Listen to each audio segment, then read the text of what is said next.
Pemeriksa keimigrasian. 1. Seorang pemeriksa keimigrasian menghadapi situasi di mana seorang WNA memiliki paspor yang valid tetapi visa yang telah kedaluarsa. Tindakan apa yang paling tepat dilakukan? A. Langsung mendeportasi WNA tersebut. B. Memberikan izin masuk bersyarat. C. Menahan WNA tersebut untuk investigasi lebih lanjut. D. Memperpanjang visa di tempat. E. Mengizinkan masuk tanpa syarat. Jawaban yang tepat dari soal di atas adalah C. Pembahasan dari pertanyaan di atas yaitu, bahwa pemeriksa keimigrasian harus menahan WNA untuk investigasi lebih lanjut karena visa yang kedaluarsa adalah pelanggaran imigrasi yang memerlukan pemeriksaan lebih mendalam sebelum keputusan final diambil. Kita masuk soal berikutnya. 2. Dalam pemeriksaan dokumen perjalanan, pemeriksa keimigrasian menemukan paspor dengan hologram yang mencurigakan. Langkah verifikasi apa yang paling efektif untuk dilakukan? A. Memeriksa dengan sinar UV. B. Melakukan pemindaian biometrik. C. Mencocokkan dengan database paspor palsu. D. Melakukan wawancara mendalam dengan pemegang paspor. E. Menghubungi kedutaan negara yang mengeluarkan paspor. Jawaban yang tepat dari soal di atas adalah A. Pembahasan dari pertanyaan di atas yaitu, bahwa pemeriksaan dengan sinar UV adalah metode yang paling cepat dan efektif untuk mendeteksi keaslian hologram pada paspor, karena banyak fitur keamanan paspor dirancang untuk bereaksi terhadap sinar UV. Kita masuk soal berikutnya. 3. Seorang pemeriksa keimigrasian mendapati bahwa sistem informasi keimigrasian sedang mengalami gangguan. Apa tindakan terbaik yang harus diambil? A. Menutup sementara layanan keimigrasian. B. Melakukan pemeriksaan manual dan mencatat detail secara tertulis. C. Mengizinkan semua penumpang masuk tanpa pemeriksaan. D. Menunda semua penerbangan hingga sistem kembali normal. E. Hanya memeriksa penumpang yang mencurigakan. Jawaban yang tepat dari soal di atas adalah B. Pembahasan dari pertanyaan di atas yaitu, bahwa melakukan pemeriksaan manual dan pencatatan tertulis adalah prosedur standar ketika sistem elektronik mengalami gangguan, memastikan keamanan tetap terjaga tanpa menghentikan seluruh operasi. Kita masuk soal berikutnya. 4. Dalam konteks pencegahan perdagangan manusia, indikator apa yang paling krusial bagi seorang pemeriksa keimigrasian untuk diperhatikan? A. Penampilan fisik yang rapi. B. Ketidaksesuaian antara tujuan perjalanan dan barang bawaan. C. Penguasaan bahasa asing yang baik. D. Kepemilikan tiket pulang pergi. E. Frekuensi perjalanan yang tinggi. Jawaban yang tepat dari soal di atas adalah B. Pembahasan dari pertanyaan di atas yaitu, bahwa ketidaksesuaian antara tujuan perjalanan dan barang bawaan sering menjadi indikator kuat adanya kemungkinan perdagangan manusia, karena hal ini dapat menunjukkan inkonsistensi dalam cerita perjalanan. Kita masuk soal berikutnya. 5. Pemeriksa keimigrasian menemukan seorang WNA yang masuk dengan visa kunjungan namun diduga bekerja secara ilegal. Bukti apa yang paling kuat untuk mendukung dugaan tersebut? A. Kepemilikan rekening bank lokal. B. Surat rekomendasi dari perusahaan lokal. C. Slip gaji dari perusahaan di Indonesia. D. Kartu nama dengan posisi di perusahaan lokal. E. Tiket pesawat pulang pergi. Jawaban yang tepat dari soal di atas adalah C. Pembahasan dari pertanyaan di atas yaitu, bahwa slip gaji dari perusahaan di Indonesia merupakan bukti paling konkret bahwa WNA tersebut telah melakukan kegiatan bekerja yang melanggar ketentuan visa kunjungan. Kita masuk soal berikutnya. 6. Seorang pemeriksa keimigrasian harus memutuskan apakah akan memberikan izin tinggal terbatas kepada seorang peneliti asing.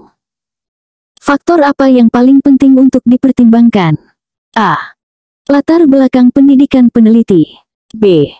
Kontribusi potensial penelitian terhadap Indonesia. C.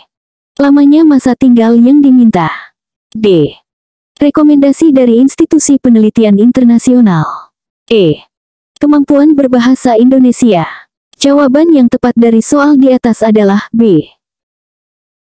Pembahasan dari pertanyaan di atas yaitu, bahwa kontribusi potensial penelitian terhadap Indonesia adalah faktor terpenting, karena hal ini sejalan dengan tujuan pemberian izin tinggal terbatas untuk meningkatkan pengembangan ilmu pengetahuan dan teknologi di Indonesia.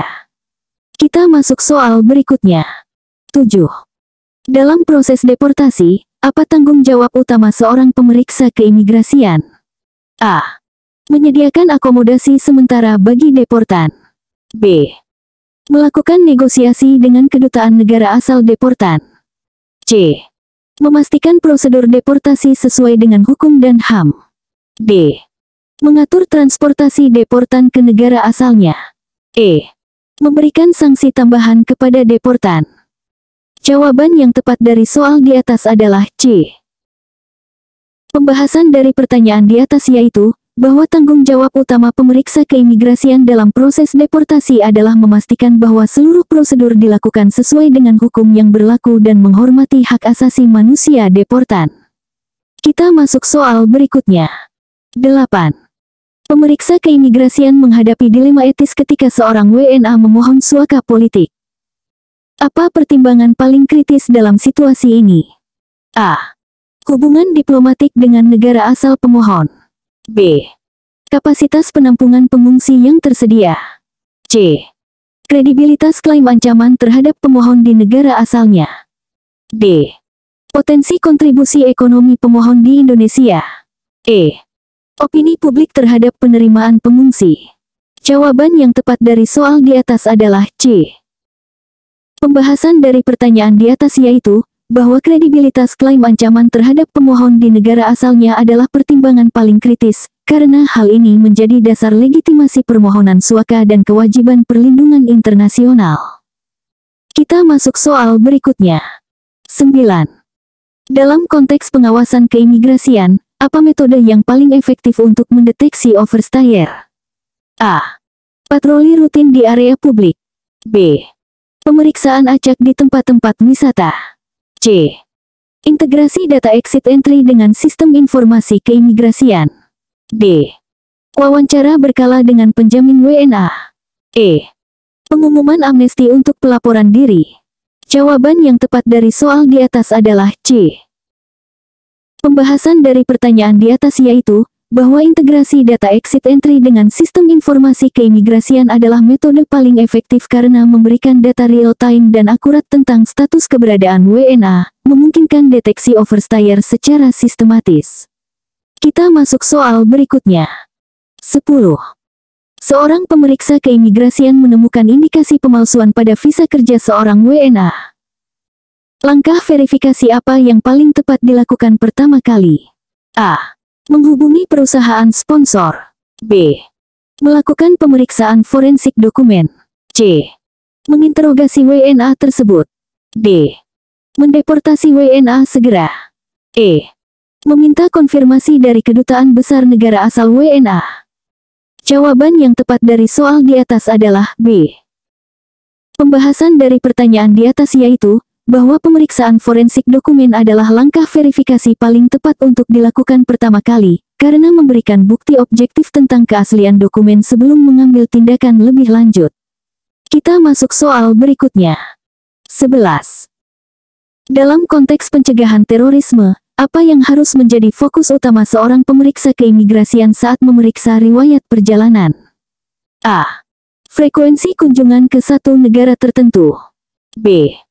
Durasi tinggal di setiap negara yang dikunjungi. C.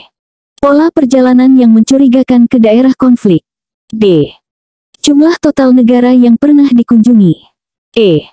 Interval waktu antara setiap perjalanan. Jawaban yang tepat dari soal di atas adalah C. Pembahasan dari pertanyaan di atas yaitu, bahwa pola perjalanan yang mencurigakan ke daerah konflik adalah indikator paling signifikan dalam konteks pencegahan terorisme, karena dapat menunjukkan keterlibatan potensial dalam aktivitas ekstremis atau pelatihan teroris. Kita masuk soal berikutnya. 12. Seorang pemeriksa keimigrasian mendapati WNA yang memiliki izin tinggal terbatas atau ITAS bekerja di perusahaan yang berbeda dari sponsor aslinya. Apa tindakan yang paling tepat? A. Mencabut ITAS secara langsung. B. Memberikan peringatan tertulis kepada WNA. C. Mendeportasi WNA tanpa proses lebih lanjut. D. Melakukan investigasi dan verifikasi ke perusahaan terkait. E. Mengabaikan karena masih dalam masa berlaku ITAS. Jawaban yang tepat dari soal di atas adalah D. Pembahasan dari pertanyaan di atas yaitu, bahwa melakukan investigasi dan verifikasi ke perusahaan terkait adalah tindakan paling tepat untuk memastikan fakta pelanggaran dan memahami situasi secara komprehensif sebelum mengambil keputusan lebih lanjut. Kita masuk soal berikutnya. 13. Dalam pemeriksaan keimigrasian di bandara, pemeriksa keimigrasian menemukan WNA dengan paspor yang valid tetapi nama tercantum dalam daftar cekal. Apa tindakan yang harus diambil? A. Mengizinkan masuk dengan pengawasan ketat. B. Mendeportasi langsung ke negara asal. C. Menahan WNA dan melakukan klarifikasi dengan instansi yang mengeluarkan cekal. D. Memberikan izin masuk bersyarat. E. Menghubungi kedutaan negara asal untuk verifikasi. Jawaban yang tepat dari soal di atas adalah C. Pembahasan dari pertanyaan di atas yaitu, bahwa menahan WNA dan melakukan klarifikasi dengan instansi yang mengeluarkan cekal adalah tindakan yang paling tepat untuk memastikan keabsahan dan alasan pencekalan sebelum mengambil tindakan lebih lanjut. Kita masuk soal berikutnya. 14. Seorang pemeriksa keimigrasian menghadapi situasi di mana seorang anak WNA tanpa pendamping tiba di Indonesia. Apa prioritas utama dalam penanganan kasus ini? A. Mendeportasi anak tersebut ke negara asalnya. B. Menempatkan anak di pusat detensi imigrasi. C. Menghubungi kedutaan negara asal anak. D. Menjamin keselamatan dan kesejahteraan anak sesuai konvensi hak anak. E. Memberikan izin tinggal sementara tanpa syarat. Jawaban yang tepat dari soal di atas adalah D. Pembahasan dari pertanyaan di atas yaitu, bahwa menjamin keselamatan dan kesejahteraan anak sesuai konvensi hak anak adalah prioritas utama dalam penanganan kasus anak tanpa pendamping, mengingat kewajiban negara untuk melindungi hak-hak anak terlepas dari status imigrasi mereka. Kita masuk soal berikutnya. 15. Dalam konteks pengawasan keimigrasian terhadap WNA, apa indikator yang paling signifikan untuk mendeteksi potensi radikalisasi? A. Perubahan penampilan fisik. B. Peningkatan frekuensi ibadah. C. Isolasi sosial dan perubahan perilaku ekstrim. D. Kritik terhadap kebijakan pemerintah. E. Penggunaan media sosial yang intens. Jawaban yang tepat dari soal di atas adalah C.